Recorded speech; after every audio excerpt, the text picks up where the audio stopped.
Hello, YouTube fam. This is Bannock with Arthur Butler and his sidekick, Fran Bishop. We are here in Lake Mary, Florida, with Chef H and her husband Kendall, and one of Chef H's relatives, I think it's Terry. We'll just say Terry. I'm going to let them introduce themselves. At this time, my special person, Fran Bishop, will do the introduction to what they're about to do. Hello, Facebook family. Today, we're in the process. This is a major production. We're making Belizean tamales. My best friend in the world, Helen, I'm going to let her explain to you the ingredients because the ingredients are very different and they're not what we're accustomed to in the States. She has as her sidekick, Miss Terry, who is also a Belizean. Belize is in Central America near Guatemala. If you're interested in where they're from. It's a beautiful place and beautiful people, and I'm very lucky to know all of them. So these tamales are different from Mexican tamales. There's quite a lot of prep work before you even get to the tamale part. You have to season the chicken. The chicken was seasoned the night before. I'm going to let her tell you what's in the seasoning. And now today, after it is marinated overnight, we're going to cut up banana leaves and what's the other one? Banana leaves and plantain leaves. So we're prepping those, we're cutting them in strips. You do not eat this part. You put it in tamale, and it seasons and makes a certain flavor that flavors the tamales. The way Belizeans make tamales is they put the whole piece of chicken in the tamale. They don't use chicken strips or pork strips. We're making chicken tamales, so you put a whole piece of, like what you do with legs and thighs mostly. So it's going to have like a whole leg and a whole thigh in the tamale, along with the bone, which really flavors it and makes it delicious.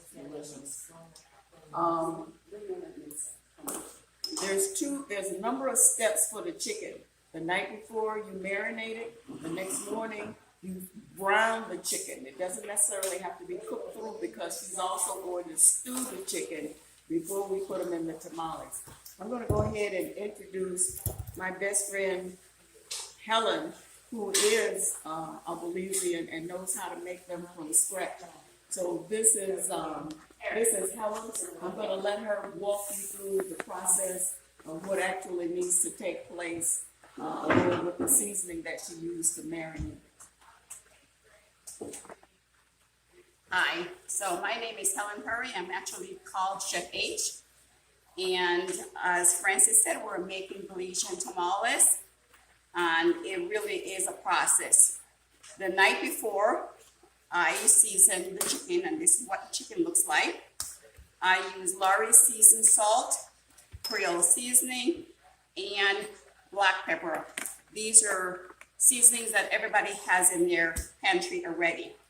So after the chicken is seasoned overnight, I fry them up in the morning, or as we call it, browning the chicken, and this is what it looks like after it's browned. After all the chickens are brown, we're gonna throw the sauce from the chicken into this and stew it down, what we call gravy. And then there's another process to that we're gonna mix this masa, and it is called a caul, which is the middle of the tamales. And then we're gonna make a paste and flatten it out, where we're gonna put the meat and the caul in to assemble the entire tamales. So for now, also, I want to mention the fact that ricotta is a spice that we use in Belize. In America, they use paprika. However, Belizean likes ricotta. You can't find it here in the States, but paprika you can find anywhere. You can make it the same, or achote, which is ricotta. So, and for now, I'm gonna go back to the stove and finish running.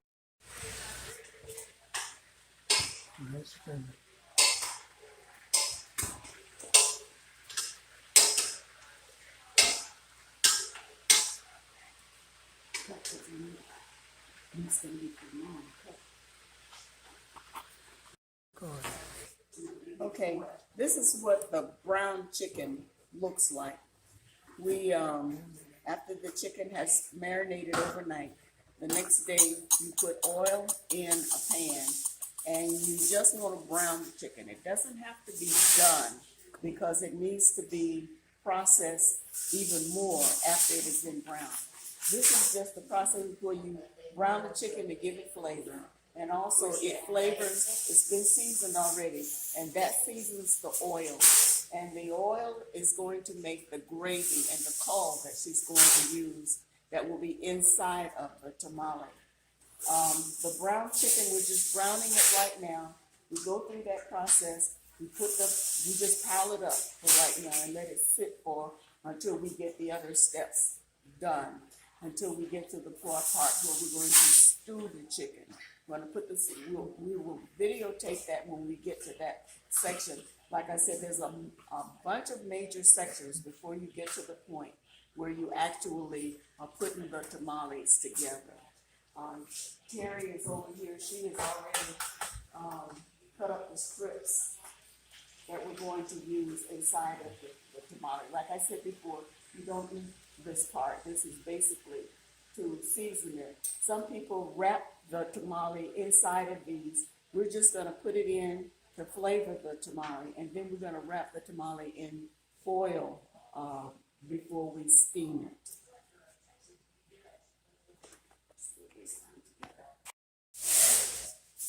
Okay, the process that Terry is doing is she's cutting the plantain leaves for the tamales.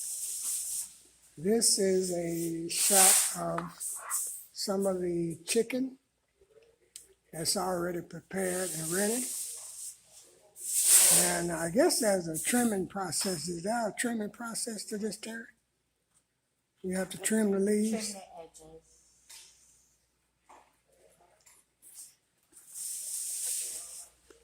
This is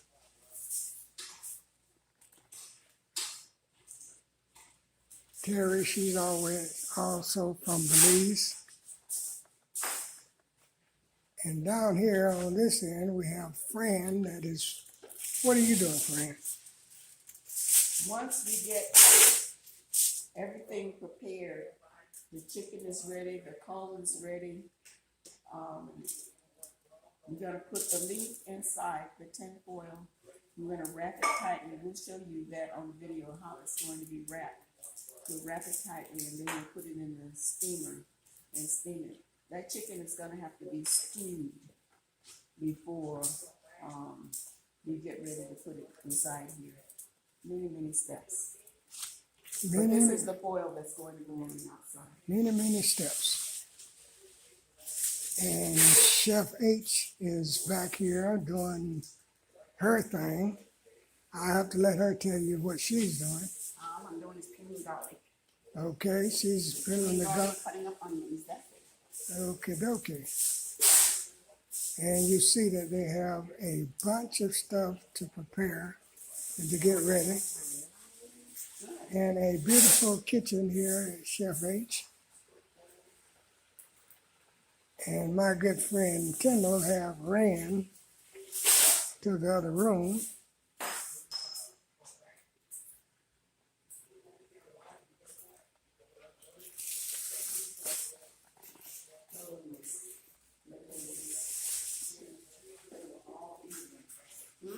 Don't matter, Francis. When I start making the sheets, it's kind of not so easy. They don't have to be even.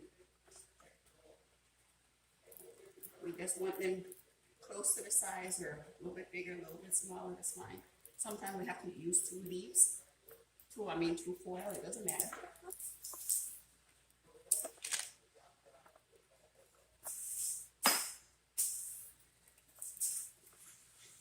So is this going to be enough oil or we need to do more? We probably need to do more, that's not enough, and then Joe didn't bring any perf oil, so I have enough oil here. So, then I'm gonna have to get more, so I'll choose maybe back some oil.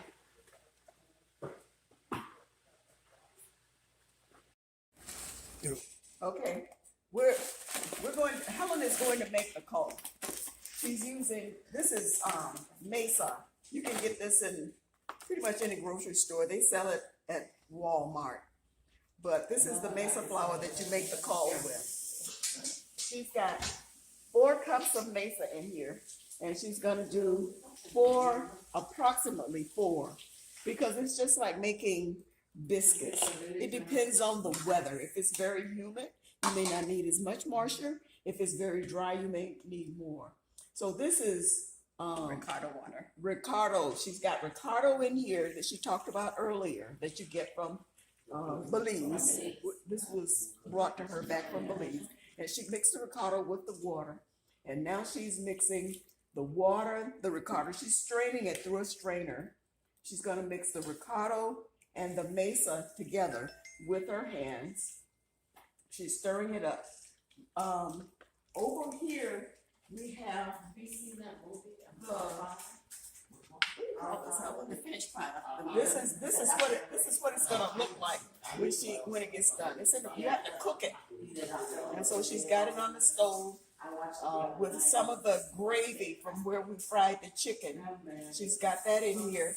She's got bell peppers, and she's got onions in here, and she's got salt and some other seasoning in here. The Ricardo is in every part of it, and so you just have to stir it and mix it to get it together, to get it where it needs to be.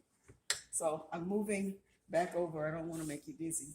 Back to where she's mixing the color. See, she's looking at it. That's the consistency that it needs to be. A lot of making this product, you have to know what it feels like. It's not so much the measurements, but you feel it to see if it's got right consistency before you go to the next step. So after you mix the masa, the Ricardo, and the water together, and then you strain it, and what's the next step, Helen? The next step is put it in the pot with the juice from the chicken or the gravy from the chicken, and we're going to stir it until the color is really thick, kind of like you're making custard or whatever you make with Loose grits or something yeah, like exactly. Grits or yeah. that. Yeah.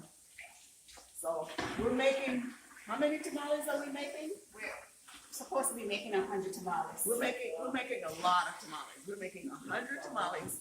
They're not going to be just for this family. Because it's such a huge process, you make tamale, you get all of the stuff together, and it freezes extremely well. And not to mention, my best friend is here, and she and I usually make tamales. Her name is Josephine Bacon. And she is from Belize. And so she also gets tamales. And her husband Carlos is here. And this is a process that a group is making. The Belizeans really know how to do it. It's usually a group effort. It's a group effort. That's Josephine talking. It's a group effort. So, but it's a big fun when you do it. You know, a lot of people together. Some people cut up the bell pepper, cut up the onions. Now, when do we put the habanero peppers? In the sauce. It's gonna go in the coal. Yes. Okay. So we also have these peppers. Let me show you what the pepper looks like. Because we also got jalapenos. What's the jalapenos going? We don't have jalapenos. Oh, we didn't get it? Well, No, those are bell peppers. That's onion, and this is habanero pepper. Those are the only peppers that we use. okay, and these, you have to be really careful with these. They're not to play with. They look like ghost peppers. Yeah, it does They're not kind as hot. they're not as hot as ghost peppers. You have to even be careful when you're cutting it up because it will burn your fingers, burn your skin, and if you rub the wrong place, it's not a good thing. So you have to be careful. You have to be careful with it. Okay, that's this step. We'll come back in a little bit later with the next Okay, step. fam, while I'm at it, I've introduced everybody. Teresa, now I am going to introduce another Belizean, and her name is Josephine Humphrey. Hi. She's from Boone, Belize, Boom City. Boone City. And bear with us, fam, we'll be back to you very shortly. Okay, we're rolling. You rolling? Mm-hmm. Alrighty. So we're getting down to the point where we're actually going to assemble the tamales.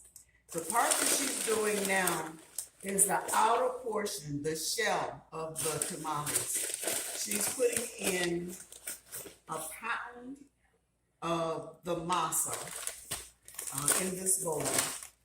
And then you're going to add oil. And Ricardo water again, How much oil? about a half a cup. About a half a cup of vegetable oil.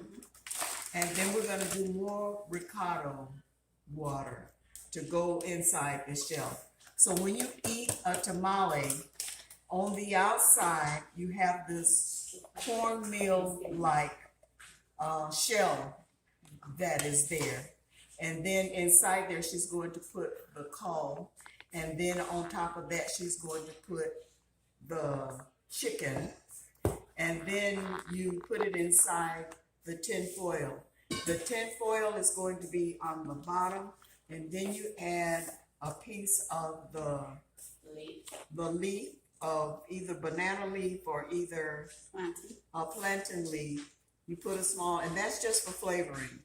You put the foil down, you put the leaf down, and then you put the shell down, which is what she's adding together now. She just added some salt in there, and she's gonna put oil in there, and then she's gonna put some Ricardo and water inside there, and it has to be strained.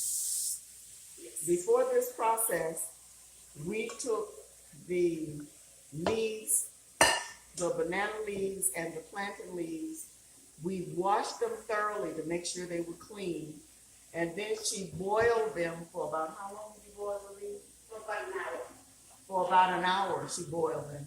And then when she took them out of the boiling water, we put them in cold water and rinsed both sides thoroughly to make sure they were clean. Because they come in a package, and the package, hand me that right there. And the package, you don't know how long the package has been on the shelf. It comes looking like this. You need to trim it and process it. And she boils it for about an hour, like she said. And then you rinse it, and then you take towels and you wipe each leaf down individually. When we get ready to assemble down to the section where we're actually going to assemble the tamale, you will see us put the foil down. You'll see us put the leaf down, a small piece of the leaf, not the whole leaf, because we've already processed it where we trimmed it and cut it in strips. We'll put that down, then we'll put the shell of the tamale down, which is this here that she's mixing up right now. And then you put the meat, this is the Ricardo in the bag here that she's putting in the water. This was imported directly from Belize because they mix it there. And they use certain companies, different companies make the Ricardo, but they have certain companies they feel like is a better maker of it.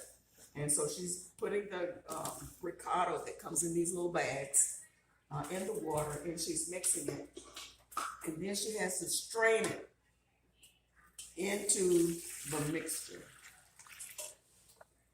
And then she's going to mix it together with her hands so she can feel and see and know the texture, whether she needs to add more water or what else she may need to add to it to make it have the proper consistency.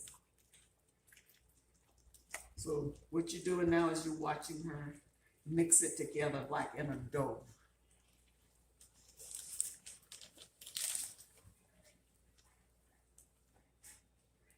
So trimming the leaves was part of the process that Teresa was doing and you was doing earlier. Yes, but after we trimmed the leaves, then she boiled it for an hour. Okay. And then we rinsed it and then wiped it clean. Like I said earlier, it's quite a process. This has been going on since last night. Last night she made the seasoning that went on the chicken. And then this morning, we took the chicken and browned it. Right. And then after we browned it, then she used onions and bell peppers and garlic, and she put it in a pot and then she stewed the chicken The browning is just that. The chicken is not actually cooked. It's just browning. Browning the chicken adds flavor to the chicken. The bone adds flavor to the chicken. All of this is seasoning and developing the taste that you're going to taste when you actually eat the tamale. This does not taste anything like store-bought tamales. It is actually delicious, but it takes about 2 days to get it done. And this is with a number of people doing an assembly line to get it done. But Helen, she is a chef of all chefs. She has made these things several times on her own, by herself, making hundreds of them. Because the process is so involved, most people, when they make it, they make a lot of them and freeze them. Because you can't do this like every month. You spend 2 days making one portion of a meal. Well, we did not say anything about the peas. Okay, the peas just goes into the cow. The It's just peas. You don't have to put peas in there. It's optional. And we actually grew up eating peas in our tamales. So Josephine and I actually love having peas because it's something that we grew up with. And it also makes it a complete meal. Yes, it does. Because you have the starch with the corn that's made couple of different ways that goes in a tamale. You have the vegetables, which is the peas, and you have the chicken. So when you eat that tamale, it is a complete meal. All you maybe need to go with it is maybe a salad, if you so desire. But really and truly, if you just eat the tamale the way she's making it, it's an entire meal. So this is the consistency that we want it right now so that we can spread it on top of the leaf with the foil. So here, it makes it easier. Unfortunately, we have learned this too late, this method so late. When you and I made it years ago, we spent the entire day patting the tamales by hand. So that was a long process, but now we learn now that you can spread it, and it's easier, much easier. Yes, that part is easier. The rest of it is labor. Let me show you this is Josephine, the one I was telling you that was part of our supervision staff. This is who Helen is talking about, grew up with her. Mess. And then Clean up as you go because it makes a big mess. This process is very messy, and if you don't stay on top of it, you will be overwhelmed by the mess. Did we mention that we put we did mention that we put the pepper in the cone. Okay, all right. here we go.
that's